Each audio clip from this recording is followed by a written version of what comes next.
నమస్తే, welcome to college TV. నిన్న జరిగినటువంటి గాదె ఇన్నయ్య అరెస్ట్ విషయం ఏతుందో రాష్ట్ర వ్యాప్తంగా కొంత చర్చ బలంగా జరుగుతూ ఉంది.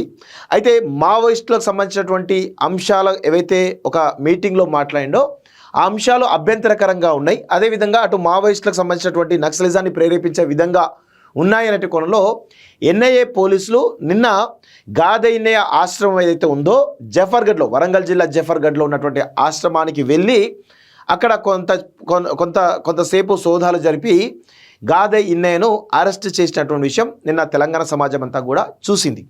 అయితే దానిలో చాలా క్లియర్గా మనం చూసినాం. ఆ ఎఫ్ఐఆర్లో మెన్షన్ చేసి ఉంది, మన తొలి వెలుగులో వచ్చినటువంటి ఒక లింక్ ఏదైతే ఉందో దానిలో మాట్లాడినటువంటి విషయాలు అభ్యంతరకరంగా ఉన్నాయి కాబట్టి అరెస్ట్ చేస్తున్నామని చెప్పేసి క్లియర్గా ఎఫ్ఐఆర్లో ఉండడం జరిగింది. అయితే ఈరోజు ఇంతకుముందు ఒక గంట 2 గంటల క్రితం మన తొలి వెలుగు ఆఫీస్కి ఎన్ఐఏ పోలీసులు వెళ్ళడం జరిగింది. సో అక్కడ కొంతమేర ఆ వీడియోకి సంబంధించినటువంటి వివరాలు ఏవైతే ఉన్నాయో అవన్నీ కూడా సేకరించి ఇటు మన తొలి వెలుగు సంబంధించిన నిర్వాహకులు ఎవరైతే ఉన్నారో జర్నలిస్ట్ రఘు కానీ, అదేవిధంగా ఆ వీడియో కవర్ చేసినటువంటి ఆ మన తొలిలో పనిచేసినటువంటి రిపోర్టర్ జర్నలిస్ట్ ఎవరైతే ఉన్నారో అనిల్ కూడా, ఇద్దరికి కూడా నోటీస్ ఇచ్చేలా చూస్తూ ఉన్నాం. సో ఒకసారి దానికి సంబంధించిన డీటెయిల్స్ పూర్తిగా మాట్లాడేటువంటి ప్రయత్నం అయితే చేద్దాం. సో ఇది మన తొలి వెలుగు ఆఫీస్లో ఎన్ఐఏ సోదాలంటూ చూస్తూ ఉన్నాం కదా. సో ఒకసారి నోటీసులకు సంబంధించిన విషయం చూసినట్లయితే ఇది మన తొలి వెలుగు ఛానల్కి ఇచ్చినటువంటి నోటీసులు national Investigation agency ministry of home affairs మీద అండర్ సెక్షన్ 94 BNSS కింద ఇది కూడా ఒక సిఆర్పిసి లాంటి సెక్షనే. సిఆర్పిసి లాంటిది అంటే ఎంక్వైరీ గురించి పిలుస్తున్నారు అనేది, అందులో సాక్షులుగా పిలుస్తున్నారు అనేది ఇందులో కొంత వచ్చేటువంటి అవకాశం అయితే ఉంది. సో ఒకసారి చూద్దాం. ఒకసారి to the complaints officer custodian of records మన Tholi Velugu TV YouTube channel near Villa Mary college అంటూ అడ్రస్తో పాటు రాయడం జరిగింది. To provide original video clip, copy of original video clip under proper certificate అంటూ చూస్తున్నాం. అయితే వాళ్ళు అక్కడికి వెళ్ళినప్పుడు మీరు మీ ఛానల్లో అప్లోడ్ చేసినటువంటి వీడియో ఏదైతే ఉందో దానికి సంబంధించినటువంటి ఒరిజినల్ ఫీడ్ కావాలని చెప్పేసి అడగడం జరిగింది. సో దానికి సంబంధించి ఒరిజినల్ ఫీడ్ జనరల్గా యూట్యూబ్ ఛానల్స్ కాబట్టి ఒరిజినల్ ఫీడ్ ఏం పెట్టుకోవు, కేవలం కవర్ చేసిన తర్వాత అప్లోడ్ చేసిన తర్వాత ఒరిజినల్ ఫీడ్ అంతా కూడా వెళ్ళిపోతుంది. కాబట్టి అది మేమే కవర్ చేసినాం, మేమే అప్లోడ్ చేసినాం అని చెప్పేసి ఒరిజినల్ వీడియో లేకపోతే దానికి సంబంధించినటువంటి ఆథరైజేషన్ సర్టిఫికేట్ ఇవ్వాలని చెప్పేసి దానికి సంబంధించిన సబ్జెక్ట్ విషయంలో రావడం జరిగింది. కేసు నెంబర్ ఆ డీటెయిల్స్ కూడా ఇవ్వడం జరిగింది. అది అన్లాఫుల్ యూఏపీఏ, ఏది అన్లాఫుల్ యాక్టివిటీ కింద ఏదైతే ఉందో యాక్ట్ ప్రకారం ఆ కేసు సంబంధించినటువంటి details with reference to the above cited subject and reference it is to inform that National Investigation Agency is investigating the above mentioned case. The case is registered based on the speech of Gadhe Innaya Reddy made at the funeral gathering Kata Ramchandra Reddy Vikalp, a CCM ante Central Committee member, rank cadre of CPI Maoist Party. The speech of Gadhe Innaya is available in the form of a video in YouTube at the URL. So a URL will link iవ్వడం జరిగింది. It is observed that the video said has been uploaded to YouTube from మన తొలి వెలుగు channel on 19/10/2025 అంటూ దానికి సంబంధించినటువంటి ఎవరైతే గాదె ఇన్నయ్య అభ్యంతరకరంగా మాట్లాడినటువంటి video అవుతుందో అది 19/10/2025 రోజున మన తొలి వెలుగు ఛానల్లో అప్లోడ్ జరిగింది. దానికి సంబంధించిన వివరాలను కూడా పెట్టడం జరిగింది. For investigation in the said case you are hereby required to provide the original video footage of the said speech of Gade Innaiah so which has been uploaded to YouTube అని చెప్పేసి చెప్పడం జరిగింది. అంటే దానికి సంబంధించిన ఒరిజినల్ వీడియో ఇవ్వాలని చెప్పేసి కూడా ఈ నోటీస్లో చాలా క్లియర్గా పేర్కొనడం జరిగింది. You are also required to provide original video footage of any all other videos recorded during the funeral gathering of Katha Ramachandra Reddy Vikalp at Koheda mandal Siddipet district Telangana అంటూ చెప్తా ఉన్నారు. సో అంటే ఆ వీడియో ఫుటేజ్ ఏదైతే ఉందో ఒరిజినల్ వీడియో ఫుటేజ్ ఇవ్వాలి. అదేవిధంగా ఆ ఒక్క వీడియోనే కాకుండా ఆ పూర్తిగా కవరేజ్ ఏదైతే చేసినో ఆ పూర్తి వీడియో సంబంధించిన ఫుటేజ్ కూడా ఇవ్వాలని చెప్పేసి కూడా స్పష్టంగా జర్నలిస్ట్ రఘుకి ఇచ్చినటువంటి నోటీస్లో పేర్కొనడం జరిగింది. అదేవిధంగా ఇంకొక విషయం ఏంటంటే అనిల్కి సంబంధించిన విషయం కూడా ఒకసారి చూద్దాం. అనిల్ కూడా అంటే 2 నోటీసులు ఇవ్వడం జరిగింది. ఒకటేమో రిపోర్టర్ అనిల్కి సంబంధించినటువంటి కవరేజ్ వెళ్ళింది కాబట్టి ఆయనకు నోటీస్ ఇవ్వడం జరిగింది. ఇంకోటి ఛానల్ హెడ్, మన తొలి వెలుగు ఛానల్ హెడ్ రఘు కాబట్టి రఘు కూడా ఇవ్వడం జరిగింది. రఘుకి ఇచ్చినటువంటి నోటీస్ ఏమో 94 సిఆర్పిసి బిఎన్ఎస్ యాక్ట్ కింద ఆయనకి ఇవ్వడం జరిగింది. ఇక్కడ ఇంకొకటి ఏంటంటే అనిల్కి సంబంధించినటువంటి నోటీస్ ఏదైతుందో అది 160 ఆఫ్ సిఆర్పిసి నోటీస్ కింద ఇవ్వడం జరిగింది. సో అనిల్ రిపోర్టర్ మనతోలు వెలుగు టీవీ ఛానల్ అని చెప్పి అడ్రస్ రాయడం జరిగింది, ఆ నెంబర్తో పాటు రాయడం జరిగింది.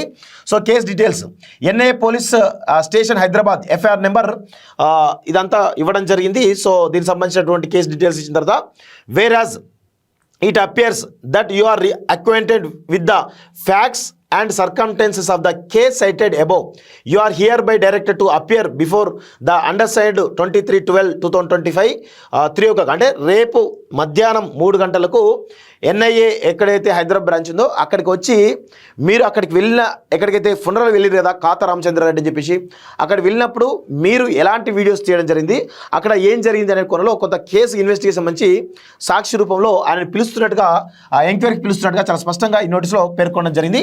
అదేవిధంగా అక్కడ వచ్చినటువంటి ఒకసారి వీడియో క్లియర్గా మనం చూద్దాం, దాని తర్వాత జర్నలిస్ట్ రఘుతో కూడా మాట్లాడేటువంటి ప్రయత్నం అయితే చేద్దాం. ఇది ఆ వీడియో ఒకసారి ఎన్ఐఏ పోలీసు ఎన్ఐఏ అధికారులు ఎవరైతే ఉన్నారో వాళ్ళు మనతో వీళ్ళకి వచ్చినటువంటి సందర్భంలో తీసినటువంటి వీడియో ఒకసారి చాలా క్లియర్గా చూస్తే మీకు క్లియర్గా అర్థమవుతుంది.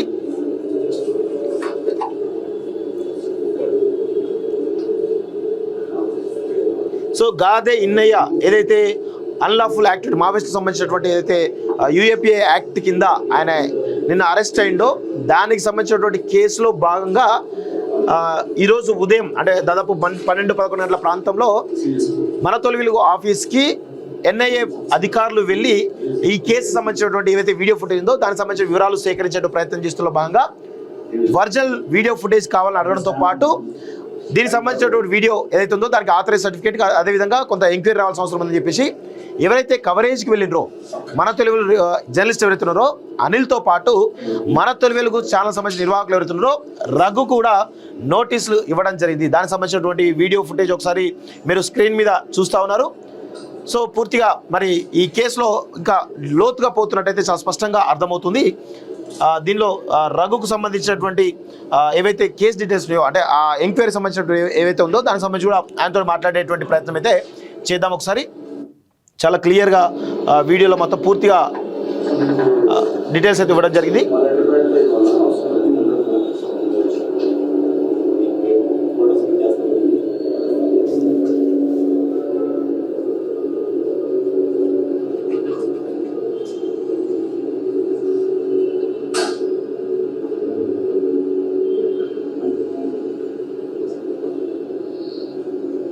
అంటే జనరల్గా సెంట్రల్ ఇన్వెస్టిగేటివ్ ఏజెన్సీస్ కాబట్టి ఇంత పర్టికులర్గా అంటే యాజ్ పర్ ప్రొసీజర్ ప్రకారం తీసుకుపోతారు. కానీ మన స్టేట్ సంబంధించిన విషయానికి వచ్చినట్లయితే ఫస్ట్ లిఫ్ట్ చేసిన తర్వాత మాట్లాడతారు.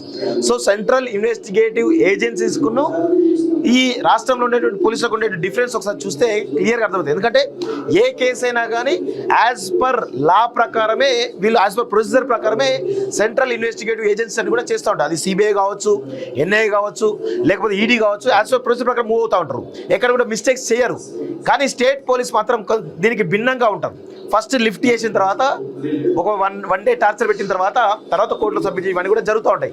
నిన్న ఎన్ఐఏ పోలీసులు నిన్న పొద్దున అరెస్ట్ చేయగానే ఇమ్మీడియట్గా నాంపల్లి కోర్టుకు తీసుకుపోయి సబ్మిట్ చేయడం జరిగింది తప్ప ఎక్కడ కూడా ఆ మధ్యలో తీసుకుపోయి వేరే దగ్గర తీసుకుపోయి ఇన్వెస్టిగేట్ చేసి టార్చర్ పెట్టే ప్రయత్నం ఎక్కడ కూడా చేయలేదు. సో ఇది చాలా స్పష్టంగా చూడండి. సో ఇది పరిస్థితి. సో వీడియో క్లియర్ కనబడుతుంది. అదేవిధంగా ఇటు ఏవైతే నోటీసుల విషయంలో కూడా చాలా క్లియర్గా మీకు ఎక్స్ప్లెయిన్ చేయడం జరిగింది. ఒకసారి రఘుతోటి మాట్లాడే ప్రయత్నం చేద్దాం. రఘుతోటి వాళ్ళ వివరణ కూడా తీసుకునేటువంటి ఒకసారి ప్రయత్నం అయితే చేద్దాం. అన్న నమస్తే. నమస్తే అన్న.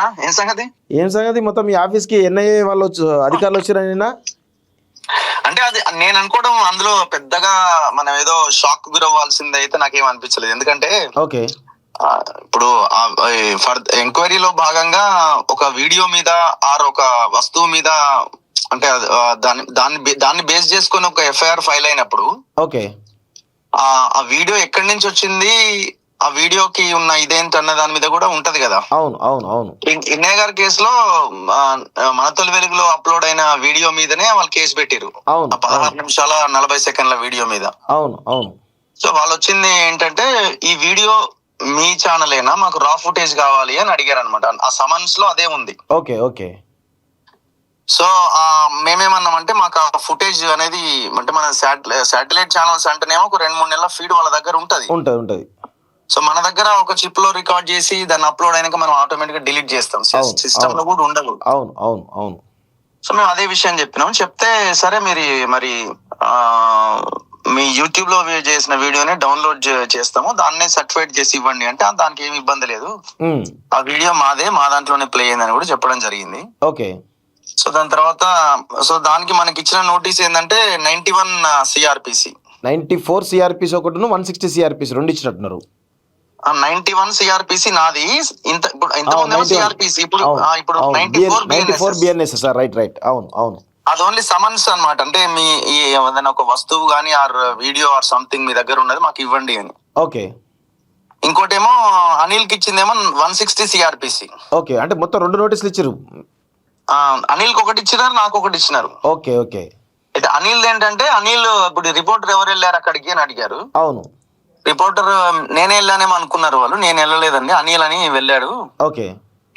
సో తనని అంటే జనరల్ గా 2-3 క్వశ్చన్స్ అంటే కొంచెం విచారించేది ఉంటది. అవును. అంటే ఎక్కడ వెళ్ళారు, ఎట్లా వెళ్ళారు, ఎవరెవరు ఉన్నారు, ఇవన్నీ వాళ్ళు ఏమడుగుతారు వాళ్ళ విచారణలో. అవును అవును. అదేం లేదు, పెద్ద ఇదేం కాదు, తనకి ఒక నోటీస్ ఇవ్వాల్సి ఉంటదంటే. ఓకే. తన పేరుతో ఒక 160 సిఆర్పిసి, ఇప్పుడు 179 బిఎన్ఎస్ఎస్ అది. అవును అవును అవును అవును అవును. రేపు మధ్యాహ్నం 3 గంటల లోపుగా మీరు దీనికి కొంచెం రిప్లై ఇవ్వండి అన్నారు. ఓకే. వాళ్ళు మంచిగానే నీట్ గానే మాట్లాడారు, మనం కూడా నీట్ గా ఆన్సర్ చేసాము. ఓకే. సో ఆ నోటీస్ నాకు సమన్స్, తనకి నోటీస్ ఇచ్చేసి వెళ్ళారు. అనిల్ లేడు, అనిల్ కూడా నేనే రిసీవ్ చేసుకున్నా యాక్చువల్ గా. ఓకే. సో ఇప్పుడు అంటే తర్వాత పరిణామాలు ఎట్లా ఉండే అవకాశం ఉంది? తర్వాత పరిణామాలు అంటే దీన్ని మీరు మిమ్మల్ని సాక్షులుగానే పిలిచే అవకాశం ఉందా, ఇంకా లేకపోతే ఫర్దర్ ఇన్వెస్టిగేషన్ ఇంకేమైనా ఉండే అవకాశం ఉందా? అసలు మనం అంటే ఇప్పుడు సాక్షులన్నీ కూడా ఇప్పుడు మనం ఒక మీడియా ఛానల్ నడుపుతున్నాం యాజ్ అ జర్నలిస్ట్ గా. ఆయన ఒక ప్లేస్ లో స్పీచ్ ఇచ్చిండు, చాలా మంది ఇది ఇంటర్వ్యూ అంటున్నారు. ఇంటర్వ్యూ అయినా ఇంటర్వ్యూ చేసే అతనిది ఏం ఉండదు అక్కడ. ఇంటర్వ్యూలో ఎవరైతే మాట్లాడినారో వాళ్ళు ఇచ్చిన స్టేట్మెంట్స్ బేస్ చేసుకుని ఉంటది తప్ప, మనల్ని ఎంతవరకు అయినా ఈ ఇంటర్వ్యూ మీరే చేశారా, ఈ ఛానల్ మీదేనా అనే క్వశ్చన్స్ వరకే మనమే ఆయనతో మాట్లాడించాం కదా. అవును అవును. సో తను ఇచ్చిన స్టేట్మెంట్ మనకు సంబంధం లేదు, ఆయన దట్టు ఇది ఇంటర్వ్యూ కాదు. అవును. ఆయన ఆ అంత్యక్రియల సందర్భంగా ఇంటి దగ్గర ఇచ్చిన స్పీచ్ అది. ఓకే. సో ఆ స్పీచ్ ని మనం అప్లోడ్ చేసినాం అంతవరకే. అంటే వాళ్ళు ఏమన్నా డౌట్స్ ఏమైనా రేజ్ చేసినా ఇది కొంచెం అభ్యంతరకరంగా ఉంది, ఎట్లా అప్లోడ్ చేసిరు, ఏంటిది విరుద్ధంగా, అట్లాంటిది ఏం లేదు. ఓకే. రేపు పోతే మీకు అందులో ఉంది ఏంటంటే వీడియో డిలీట్ చేయొద్దు అని ఉంది. మనం ఎక్కడ కూడా వీడియో డిలీషన్ అనేది అప్పుడు అసలు స్టార్ట్ అయిన తర్వాత కూడా మనం ఏదో భయపడి వీడియో డిలీట్ చేసినది కూడా లేదు. అవును అవును అవును. వీడియో యాజ్ ఇట్ ఈజ్ అట్లే ఉంది, దానికి ఏమి ఇది లేదు. అంటే మీ ఒక్క ఛానల్ కాకుండా ఇంకో 2-3 ఛానల్ కూడా కవర్ చేసినట్టున్నాయి, సుమన్ టీవీ దాంట్లో కూడా ఉన్నట్టుంది కదా వీడియో. మరి వాళ్ళకి ఎందుకు నోటీసులు పోలేదు, మీకు ఎందుకు రావడం జరిగింది? నిజంగా ఉందా? నేను చూడలేదు. నేను ఒకసారి ఇక్కడ చూసినట్టున్నా, నేను ఆల్రెడీ చూసిన, అది ఉంది 100%. చాలా మందికి వెళ్ళి ఉంటది కానీ అందరూ కొంతమంది పెట్టి డిలీట్ చేసి ఉంటారు, మరి ముందే చేసి ఉంటారు, తర్వాత చేసి ఉంటారు. అవును అవును. అది ఇప్పుడు తను ఇచ్చిన స్టేట్మెంట్ అది. అవును. తనకుతో ఇంకేమైనా ఉన్నాయా ఏంటి అన్నది మనకు సంబంధం లేని విషయం అది. ఓకే. ఫస్ట్ థింగ్ ఏంటంటే మనం మావోయిస్ట్ లో నక్సలైట్లం కాము, లేకపోతే అందులో పోయి వచ్చిన వాళ్ళం కాదు, వాళ్ళతో మాట్లాడుతున్న వాళ్ళం కాదు, వాళ్ళతో సంబంధాలు లేవు, మనకి ఏం లేదు. మనం ఉన్న విషయాన్ని వాస్తవాన్ని మాట్లాడుతున్నాం. అవును. మనం ఫస్ట్ నుంచి కూడా ఏ దానికైతే కట్టుబడను, ఇవాళ కూడా దానికే కట్టుబడను. అవును. రీసెంట్ గా మీరు హిడ్మా విలేజ్ కూడా వెళ్ళి కొంత రిపోర్టింగ్ చేయడం జరిగింది కదా, అదేమన్నా మెయిన్ రీజన్ ఈ అరెస్ట్ అలా ఇదేమైనా అంశం ఉందా అనుకోవచ్చా ఏమైనా? నేను ఉంటదని కూడా అనుకోవట్లేదు, ఎందుకంటే అక్కడికి వెళ్ళి అట్లా ఇట్లా ఇది వీళ్ళు దొంగలు అని మనం ఏం ఎక్కడ మాట్లాడలే. మనం ఓన్లీ వాళ్ళ జీవితాలు ఎట్లున్నాయి, అవును, పెద్ద పెద్ద రాజకీయ నాయకులు వీళ్ళందరి జీవితాలు ఎట్లున్నాయి, అవును, ఇప్పుడు ఎవరిని ఏమనాలి, ఇప్పుడు వీళ్ళని ఎన్కౌంటర్ అనో ఇంకేదమన్నా వీళ్ళని లేకుండా చేశారు, కానీ కుటుంబాలు ఎట్లున్నాయి, అవును, వీళ్ళు అడవుల్లోకి వెళ్ళి వాళ్ళ సొంతంగా వాళ్ళ కోసం ఏమన్నా కష్టపడుతున్నారా, అవును, ఆ ఒక హ్యుమానిటీ యాంగిల్ లో మనం అక్కడికి వెళ్ళి చేయడం జరిగింది, వాళ్ళ జీవితాలను చూపించడం జరిగింది. ఓకే. అల్టిమేట్ గా మనం ఒక క్వశ్చన్ దగ్గర మనం ఎప్పుడు ఆ క్వశ్చన్ అడుగుతానే ఉంటాం. అవును. ఈ దేశంలో ఉన్న ఆదివాసీలు ఉన్న అడవి ఎవరికి దక్కాలి? అవును. అడవి ప్రజలది, అది అడవి ప్రజలకే ఉంటుందా లేకపోతే ఇంకో కార్పొరేట్ సంస్థకు ఇంకోరికన్నా పోతుందా అన్నది మన ప్రశ్న, అది ఎప్పుడు కంటిన్యూ అవుతూనే ఉంటది. అవును అవును. అంతకుమించి మనం ఇంకొకటి కూడా అప్పీల్ చేసినాం. నేను ఎప్పుడు మార్నింగ్ న్యూస్ లో కూడా ఒకటే చెప్తుంటా, ఇవాళ మీరు అడవుల్లో ఉండి అనవసరంగా ప్రాణాలు పోగొట్టుకొని మంచి మేధావులు చదువుకున్న వాళ్ళు, మంచి తెలంగాణలో ఒక క్రీమ్ అంతా కూడా అడవుల్లోకి వెళ్ళిపోయింది. సరే, ఒకప్పుడు మీ ద్వారా ప్రజలు కొంత ధైర్యంగా బతకగలిగిర్రు, వాళ్ళకి భరోసా దొరికింది, ఆదివాసీలకి కొంత మంచి జరిగింది, జరగలేదని కూడా లేదు కదా. సో అదొకప్పుడు ఉంటుండే, ఇప్పుడు సిచ్యువేషన్ మారింది, టెక్నాలజీ పెరిగింది. అవును. వాళ్ళు ఎన్ని రకాల ప్రయత్నాలు చేయాలి, అన్ని రకాల ప్రయత్నాలు చేస్తున్నారు, మరి లేకుండా చేయాలని డిసైడ్ అయిపోయినారు. అవును. సో ప్రాణాలు పోగొట్టుకోవడం కంటే ప్రజల్లోకి వచ్చి ఒక ఆల్టర్నేట్ ని క్రియేట్ చేసే ప్రయత్నం చేయండి అవును అని మనమే అప్పీల్ చేస్తున్నాం. ఆ అప్పీల్ కూడా మనమే చేస్తున్నాం. అవును, చాలా సందర్భాల్లో చెప్పిన నేను హిడ్మా ఇంటి దగ్గరికి అక్కడికి పోయి కూడా ఇగో అదే విషయం చెప్పిన. అవును అవును మేము ఒక 2 మీటింగ్స్ కి వెళ్ళి ఈ లైన్ చెప్పినప్పుడు కూడా నేను ఎక్కడ వెళ్ళినానంటే మన వెలిశాలకు వెళ్ళినట్టు ఒకసారి వెలిశాలకు వెళ్ళి కూడా మీటింగ్ లో ఈ లైన్ చెప్పిన నేను. చాలా మందికి నచ్చలేదు, అది అక్కడ ఉన్న వాళ్ళకి నచ్చలే. సరే, అది ఎవరికి నచ్చినా నచ్చకపోయినా మన అభిప్రాయం అది. అవును అవును ఇంకా ప్రాణాలు పోగొట్టుకునే బదులు ఇక్కడికి వచ్చి ఒక ఆల్టర్నేట్ చేయొచ్చు కదా. రాజ్యం అంతా పొలిటికల్ లీడర్లు అంతా మాక్సిమం దొంగలు తయారయ్యారు, దోపిడీ మీద పడ్డారు. అవును, ఇంత గొప్ప త్యాగాలు చేసిన మీరు రాజకీయాల్లో ఉంటే ఆల్టర్నేట్ పార్టీని క్రియేట్ చేసి అద్భుతాలు చేయొచ్చు కదా అన్నది మన లైన్. అవును అవును అవును ఆ లైన్ కి మనం కట్టుబడి ఉన్నాం, మనకేం ఇది లేదు. అట్లా అని చెప్పి మనం గన్నులు పట్టుకొని లోపలికి పోర్రి ఇంకోటి అని మనం ఎక్కడ స్టేట్మెంట్స్ ఇవ్వలేదు. అవును, ఇవ్వాల్సిన అవసరం లేదు, మనం ఎవరితో మాట్లాడలేదు. First thing. అవును. ఇంకొక విషయం ఏంటంటే నిన్న ఇన్నయ్య గారి ఎఫ్ఐఆర్ లో గాదె ఇన్నయ్య విత్ అదర్స్ అని కూడా ఉంది కదా అక్కడ. సో దానిలో ఏమన్నా మీ పేరు యాడ్ అయ్యే అవకాశం ఉందనేది ఒక చర్చ సోషల్ మీడియా కొంత జరుగుతోంది. అంటే కొంత ఎవరైతే వ్యతిరేక వర్గం వాళ్ళు ఉన్నారో కొంత మీ పేరు కనబడుతోంది. అసలు నేను అనేది ఏంటంటే అదంతా కూడా ఒక బ్యాచ్, ఒక సెక్షన్ ఆఫ్ బ్యాచ్ ఉన్నది. అవును, ఎప్పుడు అరెస్ట్ అవుతాడా, తీసుకుందామా, అట్లాంటి ఒక బ్యాచ్ ఉంది. ఒక ఛానల్ అయితే ఏకంగా ఓ యూట్యూబ్ ఛానల్ మీద కేసు అని పెట్టింది. అవును, ఎక్కడ కేసు అయింది అసలు? ఇంత ఇదిగా రాస్తున్నారు. వెబ్సైట్ లో అయితే రఘు కూడా అరెస్ట్ కాబోతున్నాడు అని రాశారు. అంటే ఏం బేసిస్ ఏంది? సరే, నేను ఎవరితో ఫోన్ లో మాట్లాడినా, ఇంకేదో అంటారు కదా, ఏదైనా సాహిత్యం అదేమన్నా నా దగ్గర ఏమన్నా ఆఫీసులో దొరికిందా, నేను చదువుతున్నానా, ఇవన్నీ ఎవరికి ఇష్టం వచ్చినట్టు వాళ్ళు నాకేమి ఇబ్బంది లేదు, వాళ్ళు రాసుకొనివ్వండి, మనకేమి ఇది వచ్చేది లేదు. అల్టిమేట్ గా ఏంటంటే మనం ఏం చేస్తున్నాం అన్నది మన పని చెప్తుంది, భవిష్యత్తు చెప్తుంది. ఇన్నయ్య గారితో మీరు మాట్లాడరా రెగ్యులర్ గా? 100% మాట్లాడతాం. ఇంటర్వ్యూలో అంటే ప్రజా జీవితంలోనే ఉన్నాడు, ఇంటర్వ్యూల కోసం మాట్లాడతాం, ఇంకో దాని సజెషన్స్ కోసం మాట్లాడతాం. అవును, జరుగుతున్న పరిణామాలను కూడా తెలుసుకునే ప్రయత్నం చేస్తాం కదా. చేస్తాం. ఎందుకు? ఇప్పుడు నేను అనేది ఏంటంటే Maoist party, People's War party పుట్టిన తర్వాత జరిగిన ఎన్కౌంటర్లు అన్ని బూటకైపు ఎన్కౌంటర్లు అని కొట్లాడుతున్నారు కదా. అవును అవును అవును. ఇప్పుడు కొత్తగా ఈయన ఫేక్ ఎన్కౌంటర్ అన్నది ఏముంది? అవును, ఇవన్నీ ఫేక్ ఎన్కౌంటర్ అని వాళ్ళు ఎప్పటి నుంచో చెప్తున్నారు. అవును అవును, అది ఇప్పుడు కాదు, ఎప్పటి నుంచో 1990s జరుగుతున్నది. దిశ కేసులో ఎన్కౌంటర్ జరిగితే దాన్ని కూడా ఫేక్ ఎన్కౌంటర్ అన్నారు కదా. అవును అవును. ఇప్పుడు ఒక సెక్షన్ కి అనుమానం వచ్చినప్పుడు దాన్ని అభిప్రాయాన్ని వ్యక్తం చేస్తారు, స్వేచ్ఛ ఉన్నది. అవును. సో మనం అట్లనే మన పాయింట్ బ్లాంక్ లో కాల్చిర్రు అన్ని కూడా మనం ఇక్కడ అన్నావా? అవును అవును. అట్లాంటిది కూడా ఏం లేదు కదా, మనం ఉన్న విషయాన్ని చెప్తున్నాం. అవును, అంతవరకే మన పని, మన ఇది వాస్తవాల్ని వెలుగులోకి తీసుకురావడం, అంతవరకే, అంతకుమించి ఏం లేదు అక్కడ. అవును అవును. చివరిగా తెలంగాణ ప్రజలకు అంటే ఈ జరుగుతున్న పరిణామాలపైన మీ ఒపీనియన్ ఏమైనా చెప్పగలుగుతారా? నా ఒపీనియన్ ఏం లేదు. మీడియా పరంగా మేము చాలా బాధ్యతతోని పనిచేస్తున్నాం. ఓకే, బాధ్యతతోనే పని చేస్తాం. ఎప్పటికైనా ప్రజల కోసమే పని చేస్తాం. ఓకే. కొంతమంది ఎవరైతే అరెస్ట్ కావాలా, ఈయన అరెస్ట్ అయితే బాగుండు అనుకునే వాళ్ళు ఎవరెవరైతే కొంత సెక్షన్ ఉంటుందో, ఒకవేళ మేము తప్పు చేస్తే, లేకపోతే మేము అట్లాంటి ఏమన్నా మాకుంటే చట్టం తన పని తాను చేసుకుపోతుంది. మేము కొట్లాడుతున్నది ఇప్పుడు రాజ్యం మీద. అవును, అంత ఈజీగా ఇంతసేపు ఉంచుతారా మనల్ని? అవును అవును అవును. ఇంతసేపు ఉంచారు కదా. మేము ఒకవేళ పొరపాటున ఎవరితో మాట్లాడుతున్నాం, లేకపోతే ఇంకేదన్నా చేసినా. అవును అవును. సో వాళ్ళ లైన్ వాళ్ళకు ఉంటది. అవును. సో మనం చాలా జాగ్రత్తగా పనిచేస్తున్నాం. మన నోరు ఎప్పుడు మన అదుపులోనే ఉంటది. మనం కనీసం ఒక మాట కూడా ఇది అయ్యే అవకాశం కూడా ఎట్టి పరిస్థితుల్లో ఉండదు. మీరు ఎంత చెక్ చేసినా ఏం చేసినా ప్రజలకు ఒకటే పిలుపునిస్తున్నాం. ప్రజలు మనం న్యాయం వైపే ఉన్నాం, సత్యం వైపే ఉన్నాం. అవును. సో మనలాంటి ఛానల్సే కదా ఇంత ధైర్యంగా మనం మాట్లాడుతున్నది. అంతే కదా, అంతే కదా. ఎవరు మాట్లాడుతున్నారు? ఎవరు మాట్లాడలేదు. ఎవరు వెళ్ళిరు అంత దూరం? అవును. వై హిడ్మా విలేజ్ కి చాలా మంది అడుగుతున్నారు, హిడ్మా విలేజ్ కి ఎందుకు అదే ఇబ్బంది అయిందేమో. వెళ్తే తప్పేముంది? అదేం పాకిస్తాన్ లో లేదు కదా. టెర్రరిస్ట్ ఏదో ఎక్కడో గ్రూప్ లో లేదు కదా. అది ఆ ఇల్లు గానీ ఆ ప్రాంతం గానీ భారతదేశంలో ఉంది, తెలంగాణలో ఉంది, ఛత్తీస్గఢ్ అంటే మన భారతదేశంలోనే ఉంది. 100%. మనం అక్కడికి వెళ్ళి కూడా ఒకటే అడుగుతున్నాం, ఈ అడవి ఉంటదా ఉండదా? అవును. అడవి అదానికా ఇంకొకరికన్నా ఇస్తారా? మైనింగ్ చేస్తారా? లేకపోతే అడవిలాగానే ఉంటదా? అవును. ఆ ప్రశ్నకు ఆన్సర్ చెప్పమంటున్నాం, అది ప్రజల కోసం. అవును. ప్రజలు కూడా ఆలోచించామని అంటున్నాం. ఇట్లాంటివి రకరకాలుగా వార్తలు వస్తున్నాయి, వాటిని నమ్మకండి. ఓకే, ప్రతి అప్డేట్ ని దీనికి సంబంధించి మనలాంటి వాళ్ళ ఛానల్స్ లో వస్తుంటది ఖచ్చితంగా. అవును అవును. ఓకే, సో నేను ఇన్వెస్టిగేషన్ చేస్తున్న అధికారులు కూడా వాళ్ళు ఏదో చేస్తారని కూడా నేను, అంటే వాళ్ళు ఏదో తప్పుగానో ఇంకో రకంగా ఇట్లా చేస్తారని కూడా నేను అనుకుంటలేను. వాళ్ళు చాలా వచ్చిన వాళ్ళు కూడా చాలా పర్ఫెక్ట్ గా, నీట్ గా, చాలా డీసెంట్ గా మాట్లాడారు. ఎందుకంటే లోకల్ పోలీసుల లాగా ఉండదు, అది ఉండదు, సెంట్రల్ ఇన్వెస్టిగేటివ్ ఏజెన్సీ కాబట్టి వాళ్ళు యాజ్ పర్ ప్రొసీజర్ ప్రకారం ఉంటది.